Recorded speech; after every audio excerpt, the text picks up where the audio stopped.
Hello students, आज हम लोग क्लास 8th के हिंदी विषय का दूसरा पाठ पढ़ेंगे। पाठ का नाम है हींग वाला और इस कहानी की लेखिका है सुभद्रा कुमारी चौहान। स्टूडेंट्स, इस पाठ को पढ़ने से पहले हम लोग सुभद्रा कुमारी चौहान से संबंधित कुछ महत्वपूर्ण बातें जानेंगे। जैसे सुभद्रा कुमारी चौहान का जन्म 16 अगस्त 1904 में इलाहाबाद में हुआ था और 1921 में गांधी जी के साथ असहयोग आंदोलन में भाग लेने वाली यह पहली महिला थी। सुभद्रा कुमारी चौहान रचनाकार होने के साथ साथ स्वाधीनता संग्राम की सेनानी भी थी। ठीक है, सुभद्रा कुमारी चौहान रचनाकार होने के साथ साथ स्वाधीनता संग्राम की सेनानी भी थी और 15 फरवरी 1948 को इनकी मृत्यु हो गई थी। ठीक है स्टूडेंट्स, मैं आपको इस पाठ की समरी बताऊंगी जिससे आपको ये पाठ जल्दी समझ में भी आ जाएगा और आपको इसके प्रश्न उत्तर को भी याद करने में आसानी होगी। तो चलिए अब कहानी शुरू करते हैं।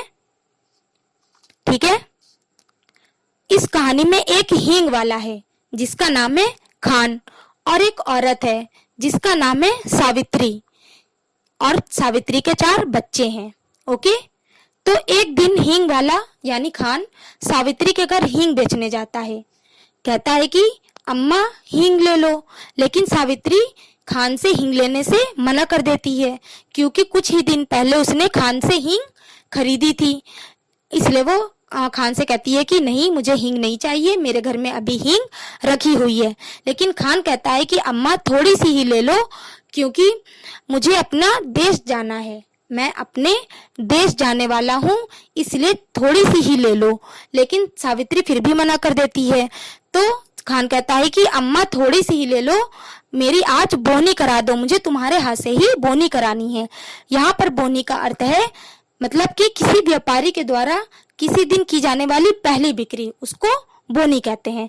तो खान कहता है कि अम्मा मुझे तुम्हारे हाथ से ही बोनी करानी है और मुझसे थोड़ी सी ही ले लो, पर ले लो। तो फिर सावित्री तब भी पे मना करती है। फिर वो कहता है कि अम्मा ले लो, फिर मैं काफी दिन के बाद आऊंगा क्योंकि मैं अपने देश जा रहा हूँ, ये बात कहता है। और फिर उसके बाद वो हींग निकाल कर तौल देता है और दे देता है सावित्री को। जब वो सावित्री देखती है कि खान ने हींग को तौल दिया है तो फिर वो ले लेती है और खान को पैसे दे देती है। उसके बच्चे देखते हैं, उसे मना करते हैं, कहते हैं कि माँ हींग मत लो, ये तो जबरदस्ती दे रहा है। लेकिन वो कहती है कि जब खान ने हींग तौल दी है तो फिर मैं ले लेती हूँ। फिर वो अपनी बच्चों की बात नहीं सुनती और हींग ले लेती है और खान को पैसे दे देती है। उसके बच्चे जब ये बात देखते हैं कि उसकी माँ ने उन बच्चों की जो माँ है सावित्री ने हींग ले ली और उसको खान को पैसे भी दे दिए, तो उसके बच्चे सावित्री से नाराज हो जाते हैं। फिर खान सलाम करके चला जाता है। कुछ दिन के बाद ही सावित्री के घर में हींग खत्म हो जाती है। फिर एक होली पड़ता है, होली का त्योहार आता है। सावित्री सोचती है कि शायद हींग खान अभी तक आया नहीं है और हींग तो खत्म हो गई है। तो फिर तभी जब होली का त्योहार पड़ रहा होता है वहां दंगा हो जाता है। फिर वो सोचती है ऐसा तो नहीं है कि इस दंगे में खान मर गया हो। लेकिन फिर कुछ ही दिन के बाद देखती है कि जब दंगा चल ही रहा होता है तभी खान आता है। फिर वो कहती है कि अरे खान, क्या तुम्हें इस दंगे में डर नहीं लगा, तुम मेरे घर हींग बेचने आ गए। तो फिर खान कहता है सावित्री से कि नहीं अम्मा, अपनों से डर कैसा, भला अपनों से कैसा डरना, ये कहता है और फिर हींग बेचकर चला जाता है। कुछ दिनों के बाद फिर दशहरा का त्योहार पड़ता है। तब सारा माहौल ठीक हो चुका होता है।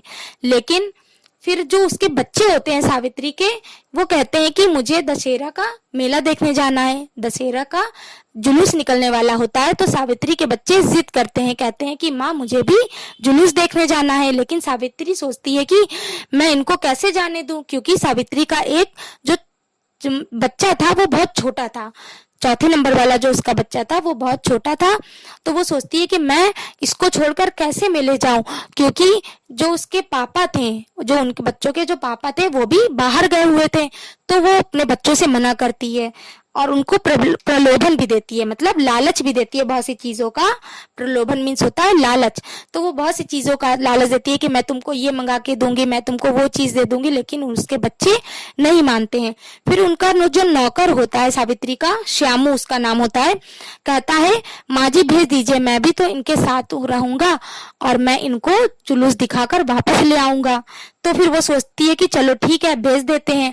फिर वो अपने बच्चों को श्यामू के साथ भेज देती है, और लेकिन उनको बहुत अच्छे से ताकीद कर देती है, श्यामू को ताकीद कर देती है, मतलब कड़े निर्देश दे देती है कि रात होने से पहले पहले तुम लोग वापस लौट आना।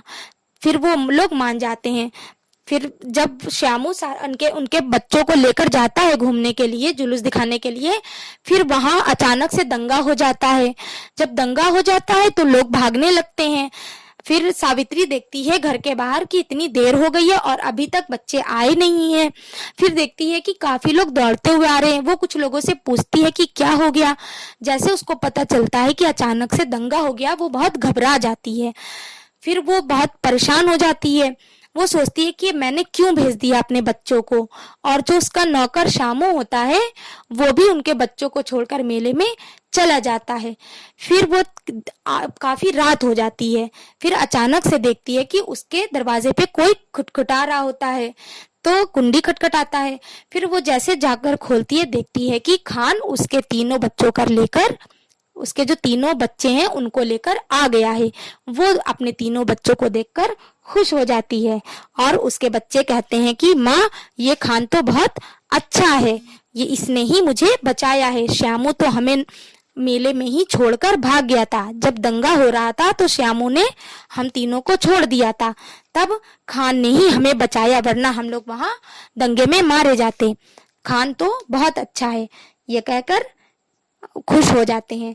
तभी सावित्री कहती है कि अच्छा अब तुम लोग मुझे खान से हींग खरीदने दोगे। तो बच्चे कहते हैं हाँ हाँ माँ, मैं जरूर, आप खरीदना, क्योंकि ये तो बहुत अच्छा है खान। ये कहकर खुश हो जाते हैं। तो यहाँ पर ये कहानी खत्म होती है। चलिए अब इस पाठ से संबंधित मैं कुछ प्रश्न करूंगी। पहला प्रश्न है, घर में हींग होते हुए भी सावित्री को खान से हींग क्यों लेनी पड़ी। तो इसका अर्थ होगा खान अपने देश को जा रहा था, उसने हींग जबरदस्ती तौल दी और दे दी, इसलिए घर में हींग होते हुए भी सावित्री को हींग लेनी पड़ी। दूसरा प्रश्न देखिए, घर में बच्चे माँ की किस बात से रुष्ट थे। इसका उत्तर होगा सावित्री ने हींग के पैसे 5 पैसे तौले के भाव से 6.25 आने पैसे लाकर खान को दिए। खान सलाम करके चला गया, पर सावित्री के बच्चों के ये बात अच्छी ना लगी, तो वे तीनों बच्चे नाराज थे। मतलब सावित्री ने हींग के जो पैसे थे वो 5 पैसे तोले के हिसाब से भाव से 6.25 आने पैसे लाकर खान को दे दिए। मतलब कि उनके बच्चे नहीं चाहते थे कि वो सावित्री जो है वो हींग ले और खान को पैसे दे, लेकिन जब सावित्री खान को पैसे दे देती है, हींग खरीद लेती है, तो बच्चे उससे नाराज हो जाते हैं। होली के आगे देखिए तीसरा क्वेश्चन, होली के बाद हींग देने आए खान से दंगे के संबंध में सावित्री ने क्या कहा। इसका उत्तर होगा होली के बाद हींग देने आए खान से दंगों के संबंध में सावित्री ने कहा कि खान, दंगे की बात सुनकर भी तुम हमारे घर चले आए, तुम्हें डर नहीं लगा। ठीक है, आगे प्रश्न देखिए, दंगे की बात सुनकर सावित्री क्यों घबरा गई। इसका उत्तर होगा क्योंकि सावित्री के बच्चे जुलूस देखने गए थे और रात होने पर भी, मतलब अंधेरा बढ़ने पर भी घर नहीं लौटे थे, इसलिए सावित्री दंगे की बात सुनकर घबरा गई थी। लास्ट प्रश्न देखिए, आखिरी प्रश्न, सावित्री के बच्चे कैसे सकुशल घर लौटे। इसका उत्तर होगा सावित्री के बच्चे खान के साथ सकुशल घर लौटे। तो स्टूडेंट्स, आपको ये कहानी अच्छे से समझ में आ गई होगी। इसके प्रश्न उत्तर आप लोग याद कर लीजिएगा। नेक्स्ट वीडियो में मैं इस क्लास का मैं 8th क्लास का तीसरा पार्ट पढ़ाऊंगी। ठीक है, गुड बाय।